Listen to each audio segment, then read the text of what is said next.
Hello and welcome back to my channel. Last 2 വീഡിയോയിൽ നമ്മൾ accidental അസാസിന്റെ ചാപ്റ്റർ 1ഉം ചാപ്റ്റർ 2ഉം ഡിസ്കസ് ചെയ്ത് കഴിഞ്ഞു. ഇന്ന് നമ്മൾ നോക്കാൻ പോകുന്നത് ചാപ്റ്റർ 3 ആണ്. വീഡിയോ സ്റ്റാർട്ട് ചെയ്യുന്ന മുമ്പായിട്ട് ഇതുവരെ ചാനൽ സബ്സ്ക്രൈബ് ചെയ്യാത്ത എല്ലാവരും ഒന്ന് സബ്സ്ക്രൈബ് ചെയ്തിട്ടോ. ഇതുപോലത്തെ അടിപൊളി സീരീസ് നമ്മൾ ഇനി ഇങ്ങനെ ഡിസ്കസ് ചെയ്യുന്നുണ്ടാവും. ആക്സിഡന്റൽ അസാസിന്റെ ആദ്യത്തെ 2 ചാപ്റ്റേഴ്സ് ഞാൻ ചാനലിൽ അപ്ലോഡ് ചെയ്തിട്ടുണ്ട്. അപ്പൊ ഇത് കാണുന്നതിന് മുമ്പ് എല്ലാവരും അത് പോയിട്ട് കാണണേ.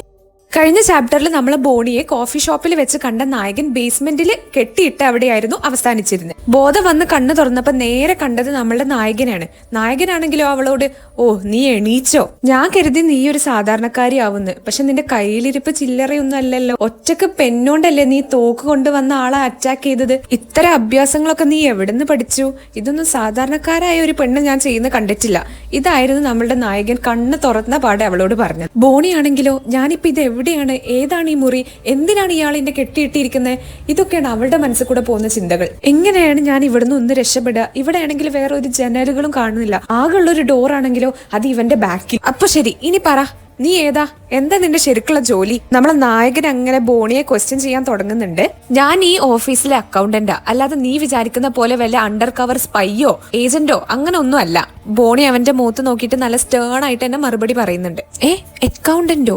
ബോണി ഒരു അക്കൗണ്ടന്റ് ആണെന്ന് വിശ്വസിക്കാൻ പോലും അവനക്ക് കഴിയുന്നുണ്ടായിരുന്നില്ല. നോക്ക്, നിങ്ങൾ എന്തിനാ എന്നെ ഇവിടെ പിടിച്ചിട്ടിരിക്കുന്നത് എനിക്ക് മനസ്സിലാവുന്നില്ല. അതുപോലെ ആ സെക്യൂരിറ്റി ഗാർഡിനെ എന്തിനു കൊന്നു? നിങ്ങൾക്ക് പൈസയാണ് വേണ്ടതെന്നുണ്ടെങ്കിൽ ഇതൊരു ചെറിയ കമ്പനിയാണ്, ഇതിലും വലിയ കമ്പനികൾ ഇവിടെ ഉണ്ട്, എന്തുകൊണ്ട് അവിടെ പോയില്ല? ബോണി അവളുടെ സംശയങ്ങളെല്ലാതും ഒറ്റ ശ്വാസത്തിൽ അവന്റെ മുന്നിലേക്ക് ഇട്ടുകൊടുത്തു. ഇതൊരു മോഷണശ്രമമൊന്നുമല്ല, അയാൾ അവളെ നോക്കിയിട്ട് പറഞ്ഞു. ഓ, അപ്പൊ നിങ്ങൾക്ക് വേണ്ടത് ഇൻഫർമേഷൻ ആണ്. വെൽ, ഇൻഫർമേഷൻ തന്നെയാണ്, പക്ഷെ എനിക്കല്ല, ആ 2 പേർക്ക്.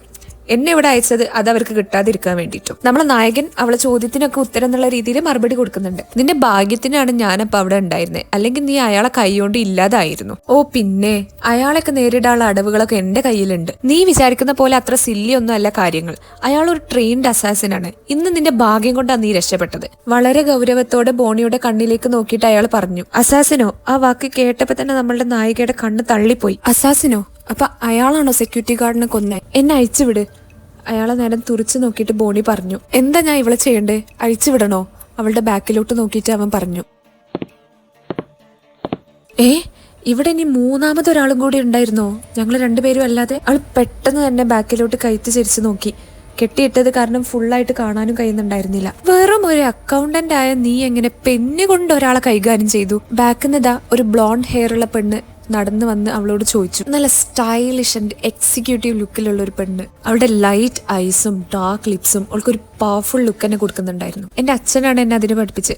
ബോണി അവളെ നേരെ നോക്കിയിട്ട് പറഞ്ഞു. ഓഹോ, അങ്ങനെയാണെങ്കിൽ നിന്റെ അച്ഛൻ ഒരു ഇൻട്രസ്റ്റിംഗ് ആളാണല്ലോ. ഇതും പറഞ്ഞ് ആ ബ്ലോണ്ട് ഹെയർ പെണ്ണ് ഒരു കത്തി എടുക്കുന്നുണ്ട്. ഒരു നിമിഷം നമ്മളെ നായിക ഒന്ന് പേടിച്ചു പോകുന്നുണ്ട്. കാരണം കൈ 2 കെട്ടിയിട്ടിരിക്കല്ലേ, ഇവളെങ്ങാനും കുത്താൻ നിന്നാൽ ഒന്നും ചെയ്യാൻ കഴിയൂല. പക്ഷെ ഭാഗ്യം എന്ന് പറയട്ടെ, അവൾ ആ കയ്യിലെ കെട്ട് കട്ട് ചെയ്യാനായിരുന്നു ആ കത്തി എടുത്തത്. നോക്ക്, നീ ഈ ചെയ്യുന്നൊക്കെ ശരിയാണോ? ഇവള് ചിലപ്പോ കള്ളം പറയുന്നാവും. ഇവളെ കയ്യിലെ കെട്ടൊക്കെ അയച്ചു വിട്ടിട്ട് അവള് നമ്മളെ ചിലപ്പോ കുത്താൻ വരും. ഇവളെ കണ്ടിട്ട് ഒരു കള്ളിയെ പോലെയൊന്നും ഇല്ല. ഇനി എങ്ങനെ ഇവളെ കയ്യിൽ അങ്ങനത്തെ എന്തെങ്കിലും അടവുകൾ ഉണ്ടെന്നുണ്ടെങ്കിലും ഇവളെയൊക്കെ ഒതുക്കാൻ എന്നെ കൊണ്ട് കഴിയും. നോക്ക് ബോണി, നിനക്കൊരു സ്പെഷ്യൽ ടാലന്റ് ഉണ്ട്. നീ അവിടെ കാണിച്ചത് സാധാരണ ഒരു പെണ്ണിനും കാണിക്കാൻ കഴിയാത്ത ധൈര്യമാണ്. നിങ്ങളൊക്കെ ആരാ? ഇത് കുറെ നേരമായല്ലോ. സാധാരണക്കാരിയായ ഒരു പെണ്ണാണ് ഞാന്. ഇന്ന് രാവിലെ മുതൽ ഇവിടെ എന്തൊക്കെയായി നടക്കുന്നത്? എല്ലാതും കൊണ്ട് ടയേർഡായിട്ട് അവള് ചോദിച്ചു.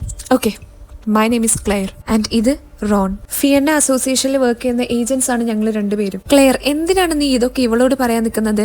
റോൺ ആകെ ഇറിറ്റേറ്റഡ് ആയിട്ട് സംസാരിക്കാൻ തുടങ്ങി. ഞങ്ങളൊരു ഏജൻസിയാണ്, to defend the right people. Ron പറയുന്ന ഒന്നും മൈൻഡാക്കാതെ ക്ലെയർ അങ്ങനെ സംസാരിച്ചുകൊണ്ടേയിരുന്നു. ഓ, അപ്പൊ ചുരുക്കി പറഞ്ഞ കൊമ്പത്തുള്ളവന്റെ കൈ മെനക്കെടുക്കാതെ കാര്യം റെഡിയാക്കി തരാനുള്ള ഏജൻസി അല്ല. നമ്മളെ ഈ കൺട്രിയില് ചില കാര്യങ്ങൾ നിയമത്തിന് ഒന്നും ചെയ്യാൻ പറ്റാത്തതുണ്ട്. ശരികൾ നമ്മളെടുത്താണെങ്കിലും കുറ്റവാളികൾ ശിക്ഷിക്കപ്പെടാത്ത സിറ്റുവേഷൻസ്, അതാണ് ഞങ്ങൾ ഹാൻഡിൽ ചെയ്യുന്നത്. നോക്ക് ക്ലെയർ, ഇതൊന്നും നീ ഇവളെടുത്ത് പറയേണ്ട ആവശ്യമില്ല. ഡയറക്ടർ അങ്ങനെ ഇതറിഞ്ഞ അയാളെ നല്ല പ്രശ്നം ഉണ്ടാക്കും. ക്ലെയർ എന്തിനാ ഇതൊക്കെ ഇവളോട് പറയുന്നത് എന്ന രീതിയിൽ റോൺ വാൺ ചെയ്തു. നീ ഇതിൽ കയറി ഇടപെടാനൊന്നും നിൽക്കണ്ട. പൊട്ടൻഷ്യൽ ഉള്ള ആരെ കണ്ടാലും റിക്രൂട്ട് ചെയ്യാനുള്ള അതോറിറ്റി എനിക്കുണ്ട്. ക്ലെയർ അവനെ ഒന്ന് നോക്കി പറഞ്ഞു.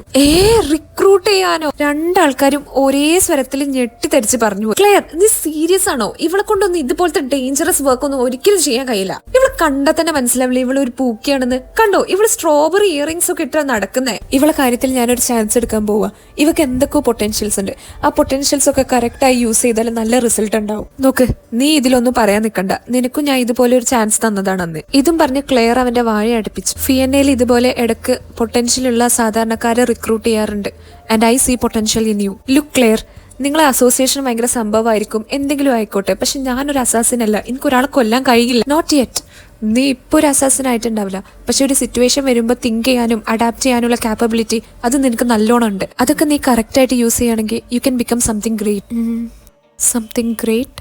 ക്ലെയർ പറഞ്ഞ കാര്യങ്ങളൊക്കെ അവളൊന്ന് ചിന്തിക്കാൻ പ്രേരിപ്പിച്ചു. ഇതായിരിക്കുമോ ഞാൻ നോക്കിക്കൊണ്ടിരുന്ന ആ ഓപ്പർച്യൂണിറ്റി? ഒരു ത്രില്ലും ഇല്ലാതെ പോകുന്ന ആ ജോലിയിൽ നിന്ന് ഒരു രക്ഷയാവോ ഇത്? നോക്ക് ബോണി, നീ ഈ ചെറിയ കമ്പനി എന്ന് പറയുന്ന ഈ കമ്പനി ഉണ്ടല്ലോ, ഇവിടെ കുറച്ച് കളർഫുൾ ക്ലയൻസ് ഉണ്ട്. മനസ്സിലായി. മിസ്റ്റർ ആഡംസിനെ കുറിച്ചിട്ടല്ലേ? അതെ, മിസ്റ്റർ ആഡംസ്. അയാൾ ഒരു ബിസിനസ്മാൻ മാത്രമല്ല, ഒരു ഗാങ് ലീഡറാണ് അയാൾ. തനിക്ക് വേണ്ടത് എന്തും എങ്ങനെയും നേടിയെടുക്കാൻ മടിക്കാത്ത ഒരാൾ. നീ ഈ വർക്ക് ചെയ്യുന്ന പോലത്തെ ചെറിയ ചെറിയ ഫിനാൻസ് കമ്പനികൾ യൂസ് ചെയ്തിട്ട് മണി ലോണ്ടർ ചെയ്യലാണ് അയാളുടെ main job. And on top of everything, drugs and narcotics. നോക്ക്, ഇതുപോലെ ഒരു അറ്റാക്ക് ഇനിയും ഈ കമ്പനിയിൽ ഉണ്ടായാലും ഇന്നൊരു സെക്യൂരിറ്റി ഗാർഡ്, നാളെ വേറെ ആരെങ്കിലും. അവൾ ഒരു നിമിഷം വെസ്ലി ഓർത്തുപോയി. ഇതാണ് എന്റെ ബിസിനസ് കാർഡ്. നിനക്ക് ഇന്ന് ഒരു ദിവസം മുഴുവൻ ഇരുന്ന് ആലോചിച്ചിട്ട് നാളെ എന്നെ വിളിച്ചിട്ട് പറയാം. ക്ലെയർ അവളുടെ ബിസിനസ് കാർഡ് നേരെ ബോണിക്ക് നീട്ടി. പക്ഷെ വൈ മീ? നിങ്ങൾക്ക് എത്ര ആൾക്കാരെ കിട്ടും, എത്ര ആൾക്കാരെ റിക്രൂട്ട് ചെയ്യാം? Because I see potential in you. And എല്ലാ ഫിയന്ന ഏജൻസിനും ഒരു പാർട്ട്ണർ ഉണ്ടാവും. അവരെ വർക്കിൽ ഹെൽപ്പ് ചെയ്യാൻ വേണ്ടിയിട്ട് ഒരു പാർട്ട്ണർ. റോൺ എന്തായാലും ഇപ്പൊ പാർട്ട്നേഴ്സ് ഒന്നുമില്ല. So I want you to work with him. ഇവന്റെ കൂടെ വർക്ക് ചെയ്യാനോ? റോൺ ആണെങ്കിൽ അപ്പുറത്തെ ബോണിയെ തുറപ്പിച്ച് നോക്കുന്നുണ്ടായിരുന്നു. നിനക്ക് എന്തായാലും ഞാൻ 24 മണിക്കൂർ സമയം തരാം. അതിന്റെ ഉള്ളിൽ നിന്റെ തീരുമാനം എന്നെ അറിയിക്കണമെന്ന് ക്ലെയർ അവളോട് പറഞ്ഞു. അപ്പൊ അതാണ് നമ്മുടെ ചാപ്റ്റർ 3ന്റെ അവസാന ഭാഗം. എന്താവും ഇനി ഇതിന്റെ കണ്ടിന്യൂഷൻ? എല്ലാവരും നിങ്ങളുടെ അഭിപ്രായങ്ങൾ കമന്റിൽ പറയണേ. വീഡിയോ ഇഷ്ടമായ എല്ലാവരും സബ്സ്ക്രൈബ് ചെയ്യാനും മറക്കണ്ട.